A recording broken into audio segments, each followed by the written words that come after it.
Paul George at the heart of the NBA Finals. That's right, it's true. Well, potentially at least, depending on who winds up there. A bizarre situation. I'm Trevor Lane. This is the Basketball Bulletin. Make sure you subscribe right here to the channel. Joining me is Donnie Freeman.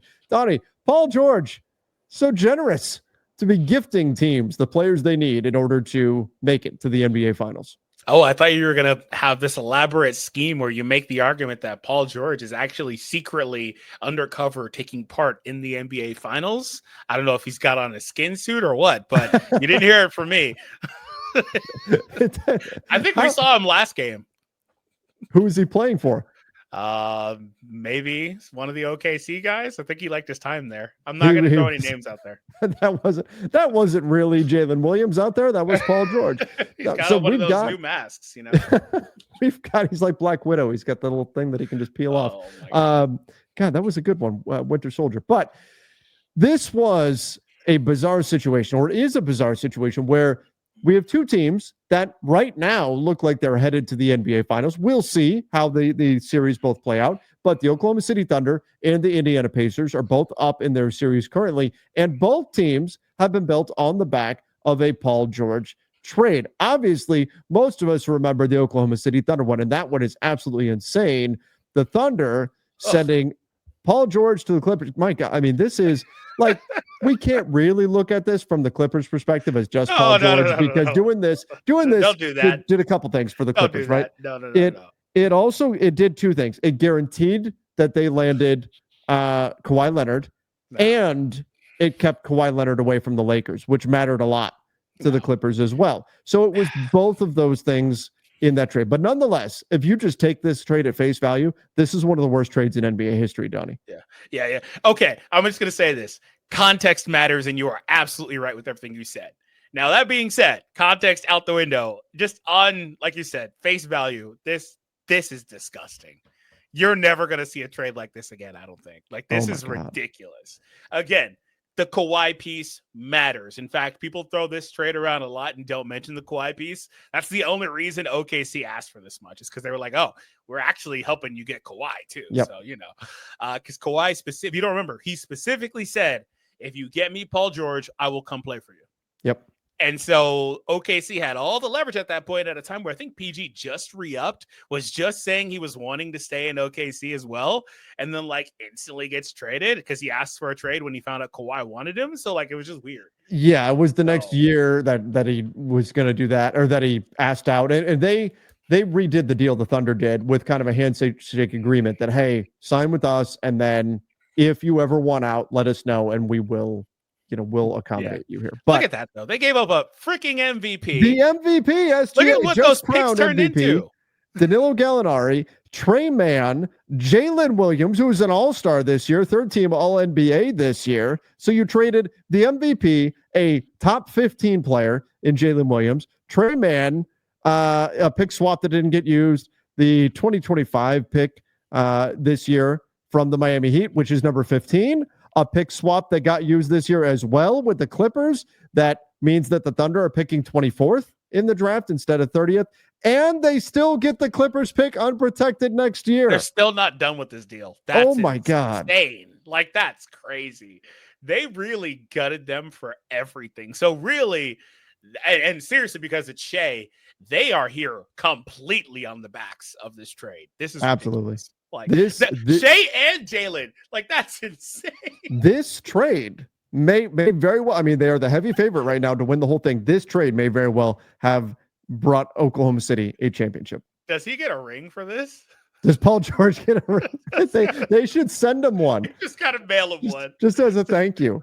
Say, thanks, buddy. We appreciate you. But this is not the only trade. Obviously, we got to talk about the Pacers as well, who originally traded Paul George to the Thunder, and they didn't do so poorly when they traded him away either.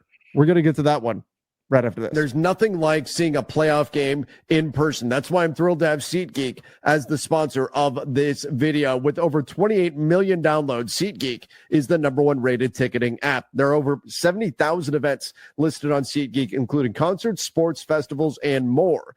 Right now, you can get tickets to the MLB season and the NBA playoffs. And I love going to live events using SeatGeek. For me, it's about the value. SeatGeek has your back. Each ticket is rated on a scale of 1 to 10, so you know you're getting a good deal. So you look for the green dots. Green means good, red means bad. Plus, every ticket is backed by their buyer guarantee. I love that. Takes all of the worry out of buying tickets. And you know, I came through for you guys. Use our code Bulletin10 for 10% off your next set of tickets at SeatGeek. That's 10% off any tickets with promo code Bulletin10. Make sure you click the link in the description to download the app and have the code automatically added to your account so you can use it later. Again, big shout out to SeatGeek. Super thrilled to have them on as a sponsor for the Basketball Bulletin.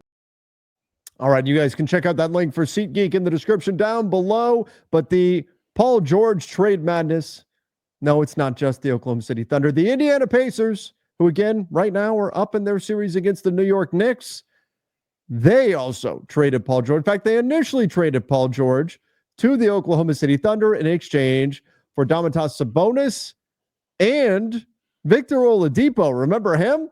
Now, Sabonis wound up getting flipped for, guess who? Tyrese Halliburton, currently the engine of the Pacers offense. That is so much fun. The Pacers are not where they are right now had they not traded away Paul George, just like the Thunder.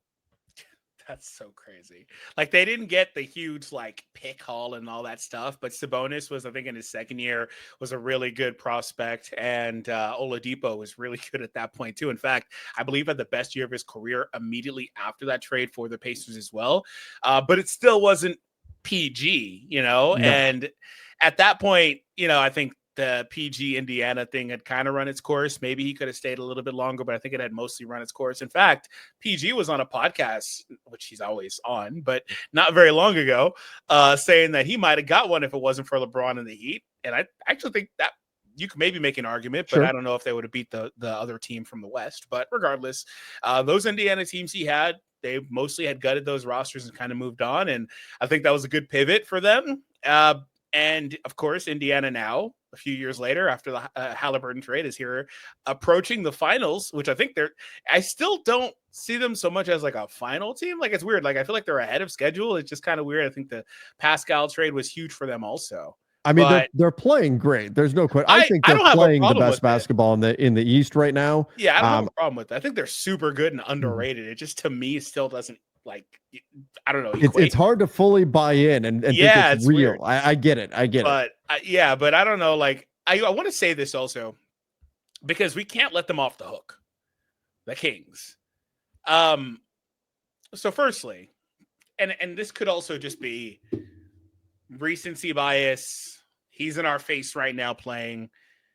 Is when you're the Kings and you've got Halliburton and Fox. And mind you, Halliburton didn't want to leave. Cried when they traded him. He wanted to stay in Sacramento. And you make the decision to keep Fox, trade Halliburton off for Sabonis. Was that the wrong decision in the first place? This is basically me saying is which of those guards was the better choice to keep.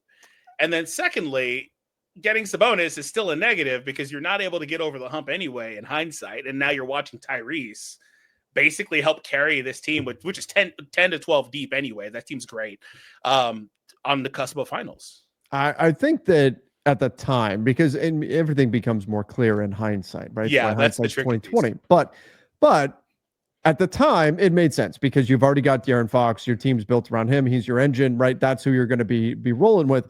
And Halliburton is a bit superfluous in that situation. Can you play off ball? Yes, but by moving him, you're really going to let Halliburton spread his wings and fly here. And that's exactly what he did in Pawnee. Now, I don't know that Halliburton would have been able to do that in Sacramento. I do think right now, if you were to ask me which player has more value, it's certainly Halliburton than Sabonis. But would you have gotten this version of him had he stayed in Sacramento? Probably not. So I get the thought process here for the Kings. And Sabonis has been great for the Kings. Yeah. He's been very good. But is their ceiling a bit more limited? Yeah, I think that's fair. Now, I will say when we're looking at this whole thing, should the Kings have done this? Hindsight being 2020, they should have traded Fox. He should have been. That's what I'm saying. Like but they didn't know that we were going to get to this point, and suddenly Fox was going to request a trade. and he was going to go to San Antonio, and the pieces you were going to get back is going to be like Zach LaVine and stuff like that. That didn't work out. Had they known what was coming, and again, this was years went by, but had they known what was coming, the correct decision probably was to trade Fox. But in that moment, I understand why the Kings did what they did.